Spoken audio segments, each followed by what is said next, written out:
चलिए इस वक्त की बड़ी खबर आ रही है जनगणना को लेकर के। बड़ी खबर सूत्रों के हवाले से बड़ी खबर है। देश में अगले साल शुरू होगी जनगणना। सूत्रों के हवाले से बड़ी खबर हमारे पास 2025 से 2026 तक की जाएगी जनगणना। के बाद लोकसभा सीटों का परिसीमन भी किया जाएगा। 2021 में कोविड की वजह से टालनी पड़ी थी जनगणना को लेकर के सूत्रों के हवाले से इस वक्त की बहुत बड़ी खबर आपको बता दें। देश में अगले साल शुरू होगी जनगणना। हमारे साथ फोन लाइन पर मनोज्ञा लोवेल जुड़ गई हैं। मनोज्ञा जी, कई बार इसे टालना पड़ा था, कोविड की वजह से भी जनगणना टल गई थी, लेकिन अब जाकर के फाइनली ये होने वाला है।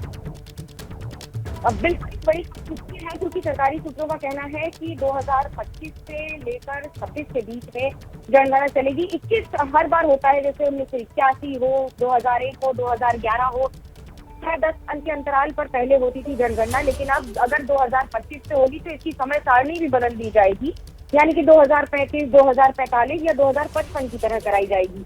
पर उससे महत्वपूर्ण ये हो जाता है कि लोकसभा सीटों का परिसीमन जनगणना पूरी होने के बाद ही शुरू होगा और इसका सीधा असर 2029 के लोकसभा चुनाव पर भी होगा।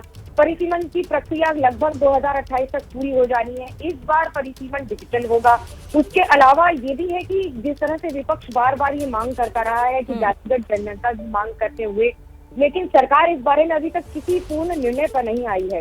हालांकि जनगणना के समय अभी तक हमेशा की तरह वर्ग पूछा जाता है या फिर सामान्य अनुसूचित जाति जनजाति की जनगणना जिस तरह से होती है उसी प्रक्रिया के आधार पर इस बार भी किए जाने की संभावना है।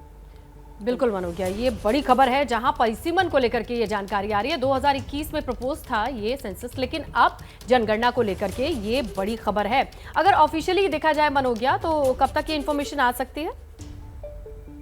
देखिए, आधिकारिक तौर पर अभी किसी बात की पुष्टि नहीं है ये, लेकिन सूत्रों का ये कहना है कि ये इसकी प्रक्रिया पूरी तरह से जारी है। ये बहुत लंबा प्रोसेस है। आप कल्पना कीजिए कि 100 करोड़ से ज्यादा की आबादी वाले देश में, 140 करोड़ की आबादी वाले देश में अगर जनगणना करानी है तो इसमें पूरा सरकारी तंत्र लगता है, काफी समय लगता है। और उसके बाद किस आधार पर जो क्वेश्चन है प्रिपेयर होगा, जैसे अनुसूचित जाति में वाल्मीकि, रविदास या फिर बाकी अलग अलग संप्रदाय हैं, इनका भी नाम रखा जाएगा कि नहीं, इस पर पूरी तरह से विचार विमर्श करके ये फैसला होगा। लेकिन फिलहाल ये तय है कि अगले वर्ष से शुरू होगी। बिल्कुल।